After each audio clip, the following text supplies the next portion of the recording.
Quick, choose a meal deal with McValue. The $5 McChicken meal deal, the $5 McDouble meal deal, or the new $6 Daily Double meal deal. Each with its own small fries, drink, and 4-piece McNuggets. There's actually no rush. I'm just excited for McDonald's. For a limited time only, prices and participation may vary. Not valid for McDelivery.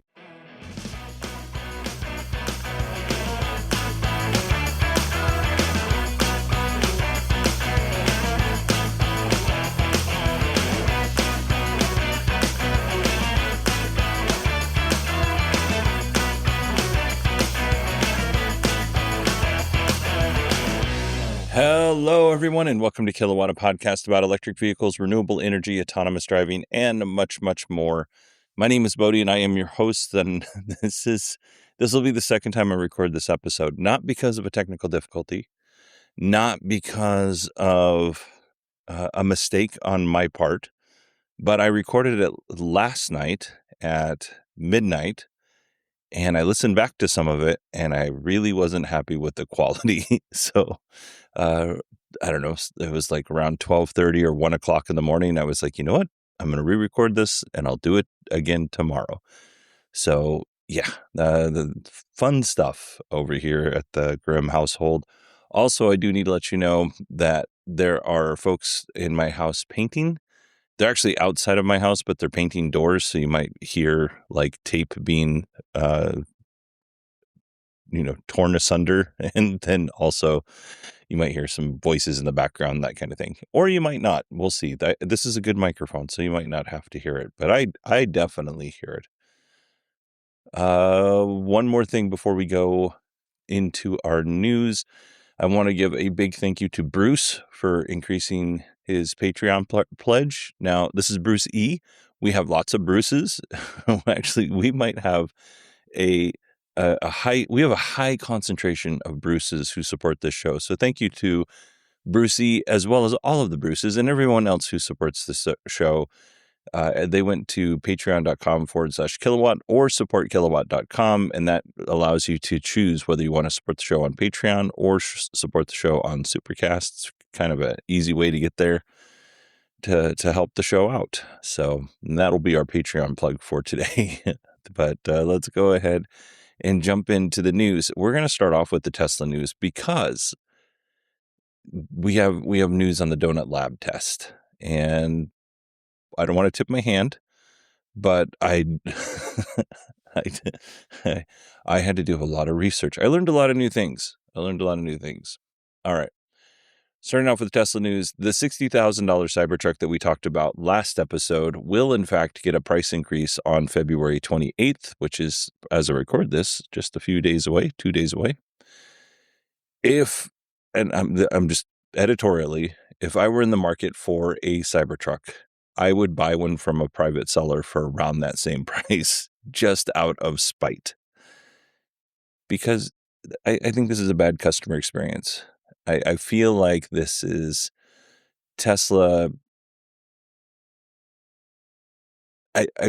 Tesla has a reputation of being a company that takes care of their customers, and I don't feel like this is taking care of your customers. If they made a big announcement and said, hey, listen, we have this new lower priced Cybertruck, and for 10 days, we are going to offer it at this discounted price, I think that's fine. But to come out with a press release and an email to customers saying, now you can buy this Cybertruck for X amount of dollars, and no mention that the price was going to go up, I just think this is bad customer service, So boo to Tesla. We don't know how much the price is going to increase, but it will likely be somewhere between $5,000 and $10,000, if I had to guess. And a lot of people are guessing that same amount because the next tiered or the next Cybertruck trim is $80,000. So it would make sense that it would be, instead of $60,000, $80,000, $100,000. Actually, that actually makes a ton of sense. But it seems like it would be more like 70, 80, 100. But we'll see. The California DMV labeled Tesla as a false advertiser over Tesla's misrepresentation of Autopilot's capabilities. Some have said that this is why Tesla got rid of autopilot for new purchases. I don't know if that's true or not. I don't know that Tesla's even addressed that or not. Tesla was going to get hit right around the same time they stopped offering autopilot with a 30-day sales suspension in California if they didn't change their marketing language. Never said anything about changing the actual, autopilot, just the marketing language around autopilot. Tesla is now appealing that ruling. They are claiming that it's factually wrong, legally flawed, unconstitutional, and should be set aside. By unconstitutional, they are saying that it violates Tesla's First Amendment. This is what Tesla had to say. Autopilot and full self-driving capability were never advertised as fully autonomous, and that it has repeatedly warned against the misuse of systems to consumers. Tesla says that the state did not have a strong case and they should not have been hit with this ruling. So I would agree with their statement that they didn't advertise it as fully autonomous officially. However, you have the CEO of the company and others in earnings calls and other interviews saying that full self-driving is amazing and it's right around the corner and you'll be able to fall asleep, wake up and fall asleep, at the beginning of your destination and wake up at your destination by the end of next year. And if you made a purchase based on that information, I could totally see where that would be misrepresenting what the car was capable of. Whether that was autopilot, whether that was full self-driving, there's been lots of promises made. All right, finally, our final Tesla story.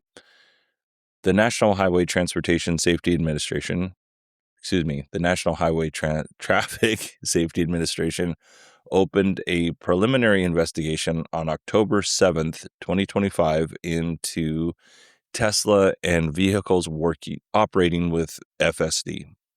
The investigation involves 58 incidents involving Tesla vehicles, but the probe covers over 2.5 million Tesla vehicles. Tesla was asked to ordered to turn over the data on these incidents by January 19th, 2026. So the investigation or the preliminary investigation started in early October. January 19th, they were asked to submit the records. There are 8,313 records in total that the NHTSA is looking for. Tesla said, basically, listen, we can only manually process about 300 records per day. We're going to need more time. So I did a little simple math and, I don't have a degree that's in anything useful. I do have an associate's degree in fire science, but that doesn't necessarily help you in the real world. But I did a little math, and at 300 records per day, that would take 27 days to process all 8,313 records.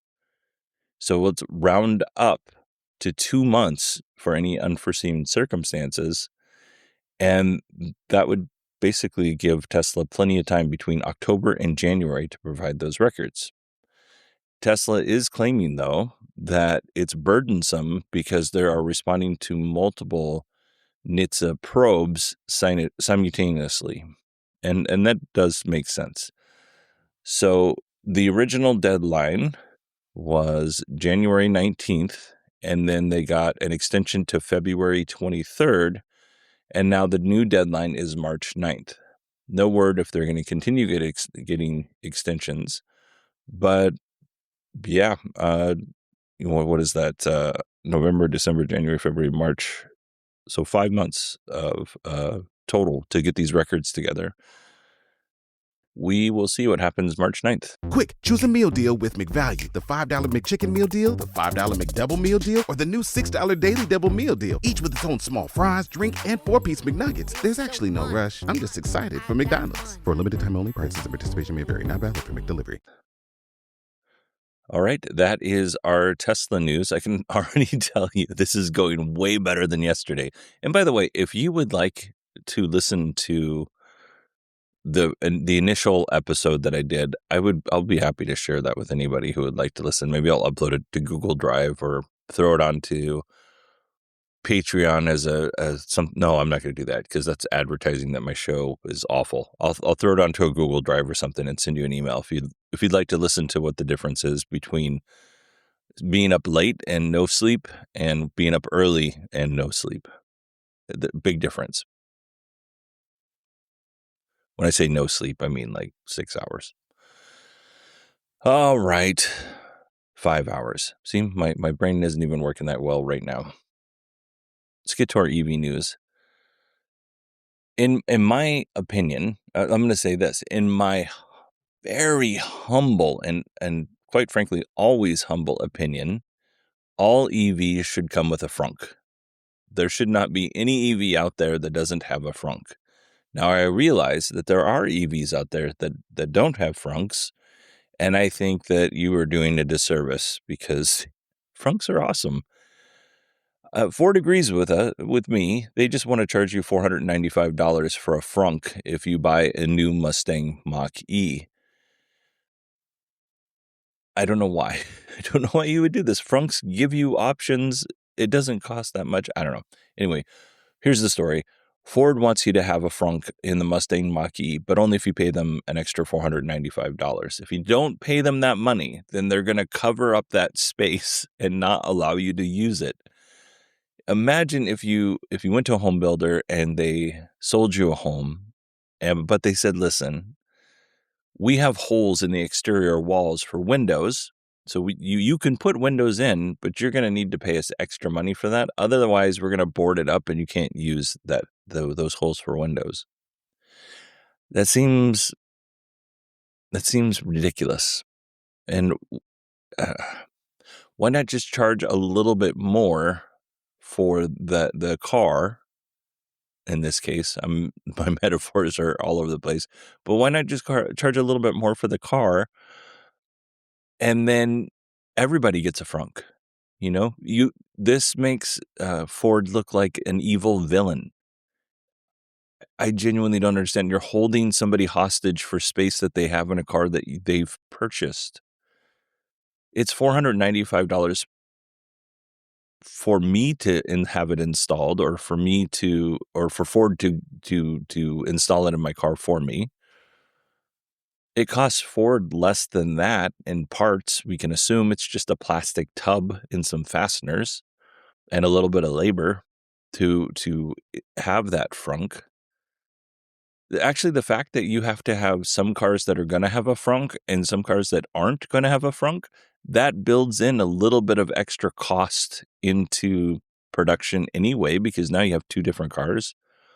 Well, it's the same car, but you have, two different options there that you have to install or not install. And then that adds complexity to your production line. Maybe it's not a lot of complexity, but it does add some complexity. And it adds, confusion to your customers. This is bad. This is not a good way to treat your customers. Do better, Jim Farley. This is not a good way to attract customers. This is an opportunity to differentiate yourself from other manufacturers like Hyundai and Kia who don't have a frunk. Even though, I'm going to be honest, I rarely ever use my frunk, but when I do, I love that I have it. Just, not to throw too much out there, but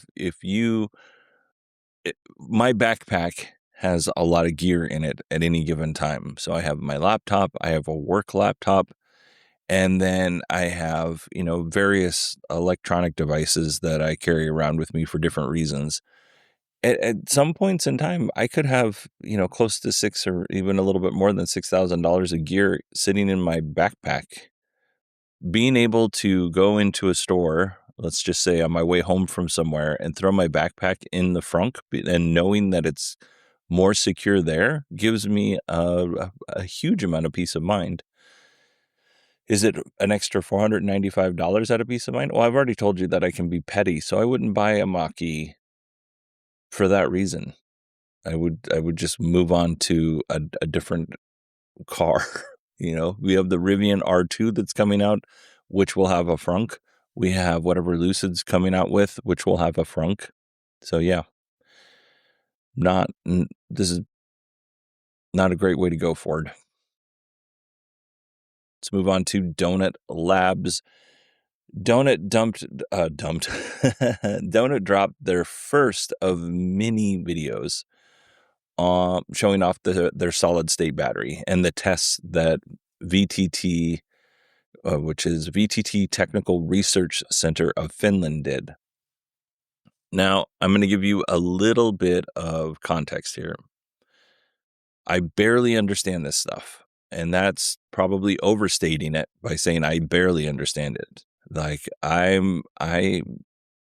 have spent the last 2 days doing my best to research this so I can sound not even somewhat intelligent, but I can put together words that make it sound like I know what I'm talking about. But honestly, behind this no follow-up questions is what I'm saying.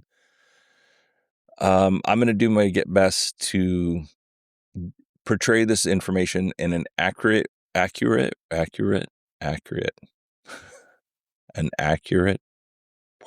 of what Tesla or Donut is doing with the positives and negatives as I see them and based on the research that I've done and the articles and opinions that I've read. I'm going to do my best to be unbiased, but here's the thing is I'm not sure I know enough to be unbiased about this because there's just there is a lot that you have to learn about battery testing, chemistries, all this stuff goes together. So I kind of compiled this in a way that would be easy to understand through an audio podcast. So hopefully I achieve that. And it's also going to be, I'm going to say this, I'm giving you the most accurate information that I have at the time of this recording. Because as we get more information out and as we learn more, we might find that this is more or less true one way or the other. So, yeah. So having said all that, we basically got a charging test in the first video.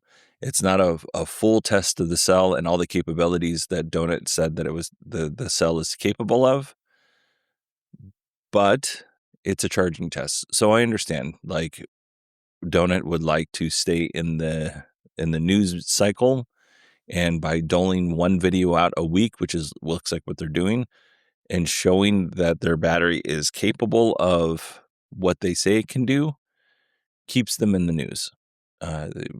I would have liked to see them just release one video a day for a week, and then we can move on. But it looks like it's going to be one video every Monday showing off what the battery is capable of. In this case, it's a charging test. How fast can you charge the cell? I do want to say that VTT is a state-run lab in Finland. It is trusted. However, at the end of this, we're going to kind of talk about while we should trust the results, but also be aware that I don't want to say that they're not independent. They're doing the tests the way that Donut told them to do the tests. They don't have free reign to test this battery in a bunch of different ways that they see fit. They are staying within the constraints of what Donut told them, how the Donut told them to do the test. And we'll talk about that at the end. There's also a ton of talk about C rate. And what C rate is, it's the charge or discharge current amps divided by the battery capacity in amp hours. Okay. So 1C, to make this very simple, 1C is charging from 0 to 100% in an hour. That's what a 1C charging rate is. So if you applied X amount of amps to the battery, it would charge from 0 to 100% in 1 hour. That's 1C. And as that C rate goes up, like a 2C would be 0 to 100% in a half an hour. So as the C rate goes up, the charge time goes down. I do need to also say that the battery cell did not have any sort of active, like liquid style cooling, like our EVs or battery storage, home battery storage does. What they did was they used an aluminum block to kind of as a heat sink to pull heat away from the cell. In one case, they put a cell, I believe it was underneath the battery to pull heat away from the cell. And in another test, they put it on top of the battery. So they sandwiched it between two pieces of aluminum, which, like I said, the job of the aluminum was to pull heat away from the battery. So as they did these tests, it didn't overheat. Now, Donut has made lots of different thermal claims in terms of the battery. We're not going to get into that today so much. We're just going to talk about the charging rate, and we'll talk a little bit about temperatures that the battery hit. But for the most part, it's just the charging rate. So as Donut releases more videos, I'm sure we'll get more into this. Right now, I don't know that this is. I think Lucid. Geez, I'm sorry. I'm going to go drive a Lucid Air and a Lucid Gravity on Tuesday, and so I've been talking to a Lucid rep. So that's where my head is at. Anyway, Donut. I believe they could have done a better job with their videos in terms of telling a story. You know, these videos are very much geared towards engineers, and I think that that's fine. However, and I am going to use Lucid Motors in this example. Lucid Motors had a whole series on, batteries and just EV technology. And Peter Rawlinson, who a lot of people don't like, but the CEO at the time, Peter Rawlinson, went through and explained this in a way that normal humans can understand and why these things are important.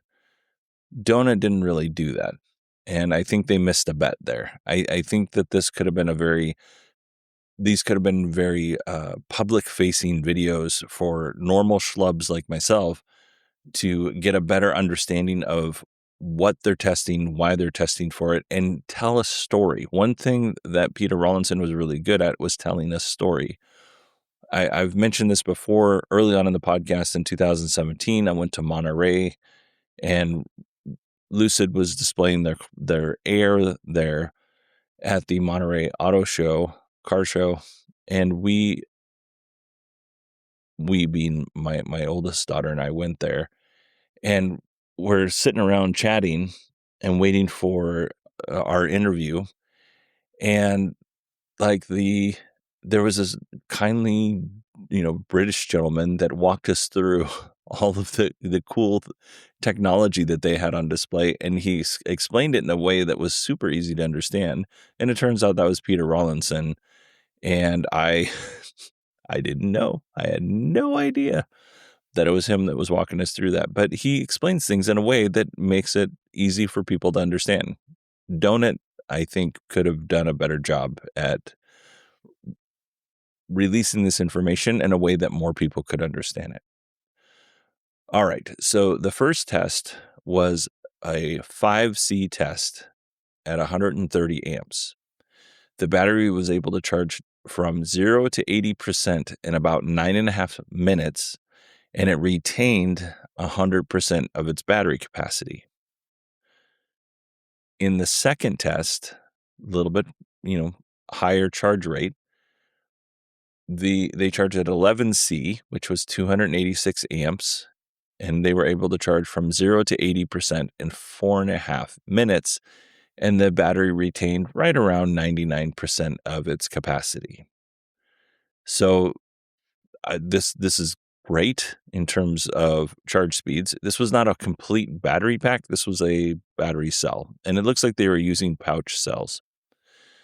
At one point in time, with a single heat sink on the 11C charge, they hit 63 degrees Celsius. And then with two heat sinks, they hit 47 degrees Celsius, which seems like that was pretty decent. However, in one of the tests for 11C, they reached 90 degrees Celsius, and that triggered the testing machine's safety mechanism, and it stopped the test. Now, I don't know if that is a number that is set up by the manufacturer of the machine that's testing the battery cell, or if that is a VTT Labs. I don't know if that's their number, but in any case, if it was to go over 90, they shut it off, or at 90 degrees Celsius. Donut says that it can operate at 100 degrees Celsius, which is what you boil water at. The folks doing the test were able to reposition those aluminum plates after it cooled down for 4 minutes.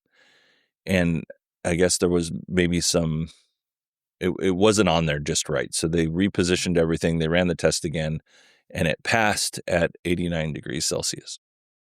So, I mean, it failed once, but then passed again. All right. Kind of some things that dispelling some myths out there. A lot of folks thought that this was a supercapacitor and not a battery. And we've already gone into what that means and doesn't mean, so we're not going to go into that here again. But based on those tests, it's not a supercapacitor. And it doesn't sound like it's a pseudo capacitor either, which I would there's not a lot of reason to go into that just at this point, because it's not those things. It does look like it is, in fact, a battery. But some things to kind of keep in mind here is, one, the charging speeds were really good, and a lot of folks thought it was impressive. However, there are certain battery chemistries and high density, like NMC batteries that have a liquid electrolyte. These are lithium-ion batteries, and they're able to we currently have in cars, but they're able to hit some of these same charging speeds, and some of the same results that Donut showed, these batteries can do, or at least a certain percentages. They're pretty close. So Donut says that they have a solid state battery. Donut says that it has no lithium in it, which leads a lot of people to think that it's a sodium ion battery, but we'll find that out later. But VTT did not verify the chemistry was what Donut said it was, and they haven't publicly said it was anything at this point.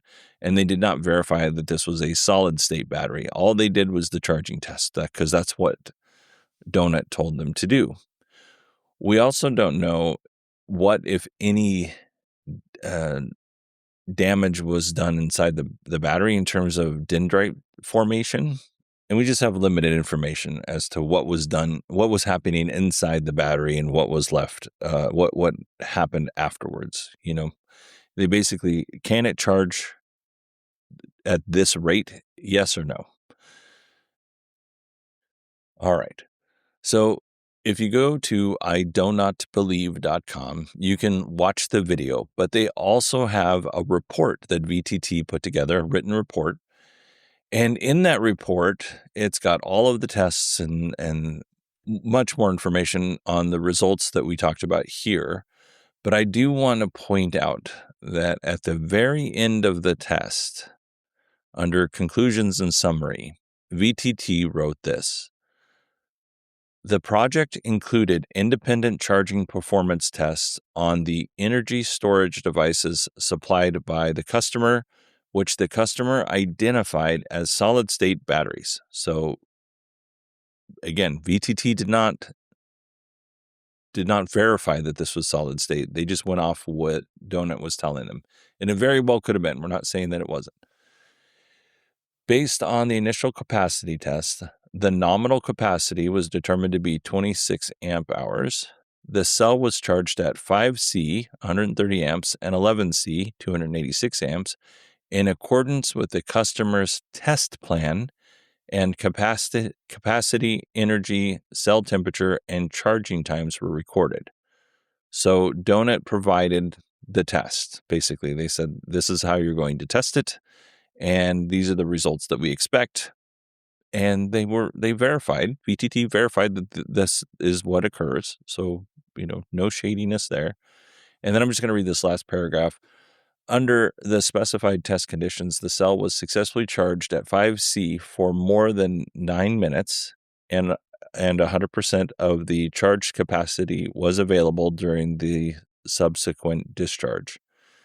The cell was successfully charged at 11C for more than 3 minutes, with 98.4 to 99.6 of the charge capacity available after a full charge. So, yeah, I mean, this is on one side of things, this is pretty close, if not completely the case of what Donut said that they can do and what their battery is capable of.